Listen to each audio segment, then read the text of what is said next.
Hi guys, I'm Anita and I'm back with another video, and today it's time for my weekly wrap-up. Over the past week I've managed to finish 5 things, so let's get into them. The first thing I finished was The Viscount Who Loved Me by Quinn. This is the second book in the Bridgerton series. This is a historical romance series set in the Regency era, like the early 1800s. And in this one we follow Anthony, Bridgerton and Kate. I forgot her last name. I feel like I have shades all over. That's how it is right now because it's so grey and dull outside today, so you can't see if I have the light shut off. Anyway, what I wanted to say was Anthony is the oldest Bridgerton son or daughter. He is also known as a rake, as a bachelor, and someone who's has no intentions of getting married anytime soon, because something happened earlier that set him on this rake type of tendencies, I'd say.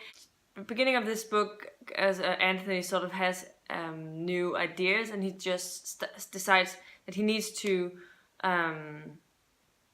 fulfill his house's destiny and become a husband and get kids so that he can bring on the Bridgerton name in the future. And so he decides now it's time to get married, and he needs to marry the best suited woman for him in this marriage. And he decides upon Edwina. I think that, if I remember correctly, that's her name. And so he's very much set upon getting to know her, find out who she is, and so that he can ask her to marry him. But then we follow Kate, who is Edwina's older sister. And she is trying to make sure that Edwina is married off properly, and she's definitely has her opinion about Anthony because she knows about his past, and doesn't want Edwina to marry him because he will not be a suitable person for her to marry. So that is the basic plot, and you follow these two different perspectives. So it ends up with Anthony having to try and persuade Kate that he is a good solution for Edwina, but not long into it, Anthony finds that he has some feelings towards Kate that he doesn't really know how to explain, and things sort of change like that. I mean, I really enjoy Julia Quinn's writing. Julia Quinn has so much fun and wit into her writing, and when I read The Duke and I really loved it. I think I gave it 5 stars back then because it was just really the type of story that I really liked, even though I hadn't read a lot of historical romance at the time. I think that was a really, really good book, and I've really enjoyed both of the characters. Going into this one, the reason why it took me so long to get onto this one was because I knew it was going to be from Anthony's perspective, and I had my real issues with Anthony in the first book. I didn't think that he was very nice to his sisters. I didn't think that he was very nice to people around him. And the majority of this, I also don't think that I really liked him, but I think that he redeemed himself a lot over the course of the book. And so that really helped me liking this a little more, but there were still some things that wasn't really solved over the book. He had some places where we were still very much controlling, and yeah, but I loved Kate. Kate was such a great character. She had so much, she was really smart, and she had so much wit, and yeah, there was she was a really good character, and I enjoyed her perspective a lot, and I think that their relationship grew better and better over the book. So I ended up giving it a 4 out of 5 stars. I highly enjoyed it, and I will definitely read on in the Bridgerton series in the future, and hopefully they will still be really enjoyable as these first 2 books have been. The next book I finished was Artificial Condition by Martha Wells, the second book in the Murderbot Diaries. This is, I really enjoyed All Systems Red when I read it earlier in the year. I thought that Murderbot was such an interesting character, and I really enjoyed following her. The side characters are a little bland, and they still are in this one, but then we're introduced to this other bot called Art, or Art is the acronym for it, and yes, and that was Art and Murderbot I could do with multiple books about just them. doing their things, and it was definitely a fun ride. But I didn't connect to this story as much as the first one, so I'm ending up on about a 3 to 3.5 stars for this particular book. But I still want to read on. The next thing I finished was No Time Like the Past by Jodi Taylor. This is the 5th book in the St. Mary's series. The Chronicles of St. Mary's is following these historians that is basically traveling back in time to record what's happened, to get it back into the real world so that we know how history happened in the past. But that's not exactly what they're doing as much any longer, because someone is trying to use a system to go back in time to change things and to make the history change in order for their benefits. And so now a lot of their time is spent going back in time trying to stop them from doing whatever it is. So that is the general consensus to this series, and I have really been enjoying all of the books so far. This one has been my least favorite for some reason. I don't think this captured me enough as much as I wanted to, and I was a little bit disappointed about it. But I still enjoyed it, and I ended up on a 3.5 out of 5 stars. And I will definitely still be reading on in the series because I have really been enjoying a lot of the books, and a lot of the things are still really funny. Yesterday I finished The Exercise of Vital Powers by Gregoire. This is a book that I was sent by the author to review, and it was one of those SPFBO books that Kitty G was talking about last year, and was one of the favorites. I think they got into the semifinals of her books that she could choose. I think she could choose 5 out of the ones that she read. And yeah, let's get into what this is about. First off, we meet Caden, who is a student at this school called, I forgot what it's called, but it's a school where they're taught to use a special kind of magic. They can become Senator wielders or something like that. And it's set in the world where they have these 9 kingdoms, and there's an order that is trying to protecting the world's the kingdoms.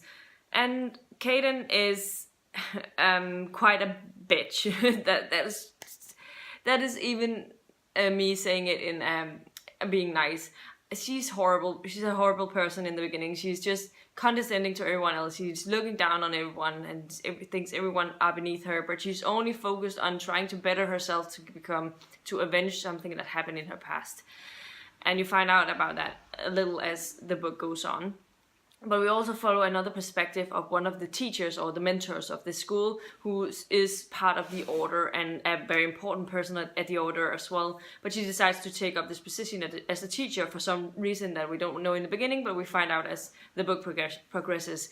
And not long into the book, she's called Nina? I think I will write the name of her here if it's incorrect, but I think it's Nina. But not long into the book, she takes Caden with her to the order to try and talk to the leader of the order called Ari, and he has to try and figure out what to do with her, and then she has her own sort of thing to deal with as well as she's there, so she takes on a short mission. And so we follow these 2 perspectives, and yeah, I really enjoyed a lot of what was going on in this book, and I think that the world was unique and the magic was unique, and the characters were definitely not your typical characters. But there were also part of it that was a little slow and dragging, and where I wasn't completely immersed in the story. But then there were other parts where I was really amazed at how interesting the author made some of the solutions to what was happening and how they were dealing with things. Made it for a really realistic protagonist, and yeah, I definitely ended up enjoying it, and I'm a little bit torn about what to rate it. I think I'm on a 3.5 stars, maybe possibly a 4 stars, as I've been thinking over it. But I think 3.5 stars is where I am at the moment, but I definitely enjoyed it, and I think that it has a lot of great things in it, and I would recommend other people checking it out as well. And yeah, that was that book. The final thing that I more or less just finished is Uprooted by Naomi Novik. I finally finished this. I have been listening to this in audio, and I don't know if I really enjoyed the audio narration. I think I have issues, and I feel a little bad about it, but I have issues with audio narratives where they talk with a very heavy dialect that is not an English dialect. Also sometimes English dialects, like Southern dialects or something like that, but when it's a dialect or accent that is from a non-English speaking person, it sort of makes me have to pay more attention to what is being said, because the English being a secondary language to me. I think that's why maybe I didn't fully love the narrator, because I can see why some would like her. But this is a very popular book on BookTube, and it follows Agnieszka. Then there's this wizard kind of person who is known as the Dragon, who takes in new wives every now and then, and Agnieszka is one of them. She's chosen to be one of them, and she doesn't really understand why, but yeah. As things go along, you find out more about Agnieszka, that she has this specific type of magic that she can use and how it works, and yeah. I personally think I thought the beginning part was a little slow and the last part was pretty slow. I did enjoy parts of the middle, and I definitely think that the magic system was really interesting. The sort of forest tree magic thing that she was wielding was very interesting, and that's not something that I've seen very often, and definitely that part of it I did really enjoyed. But yeah, overall I didn't love this. I think it's a little bit overhyped, but I'm glad I read it in a way, because I do think that she writes pretty well. But this one, I think I'm ending on a 3 out of 5 stars. I wasn't completely immersed in the story, so I can't give it more than that. But yeah, I'm definitely going to be attempting both Spinning Silver and her other dragon book. Also, since the Temeraire books have been told, her writing style is completely different in Temeraire, and I know that a lot of people really loved it, who didn't love Uprooted necessarily. So yeah, I'm very eager to get to it and get to the other books by her, but I am happy I read it, and I can see the appeal, but I still think it's a little bit overhyped. Now, the books that I've been working on that I am hoping to make a lot of progress in over the week, one of them is Pelham by L.L. McNeil. I was sent this for review quite a few months ago by the author, and I feel a little bad I never got around to start it. But now I've started it, and I'm already pretty much enjoying it. I have read the first 3 chapters, and I'm about 64 pages in, and it follows 2 perspectives. And one of them is Pelham, who is a sort of tiger shapeshifter thing, and a warrior type person, and he is going through a lot of grief and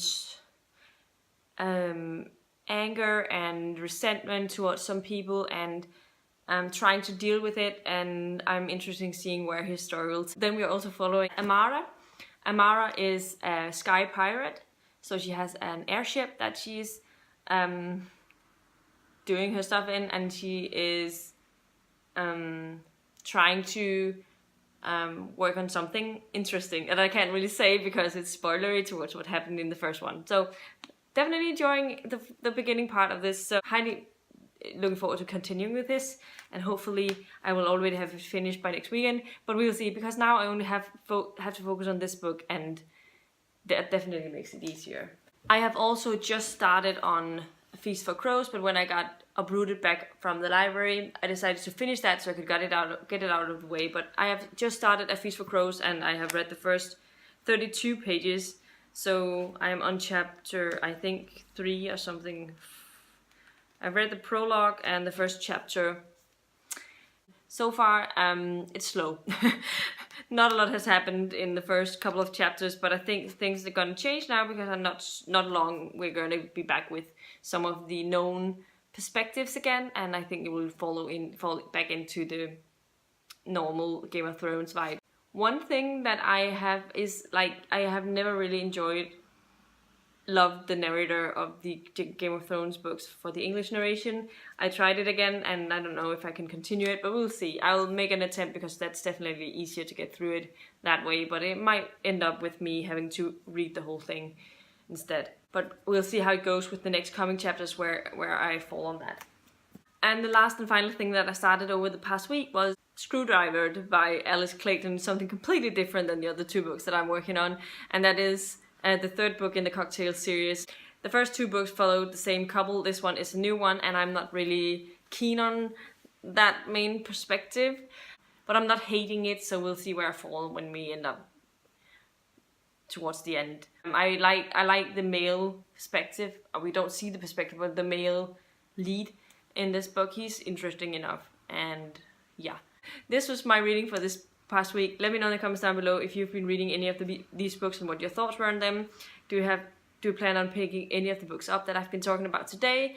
And also, yeah, if you liked the video, please give it a thumbs up, subscribe to my channel if you haven't already, and I'll see you in my next video very soon. Goodbye!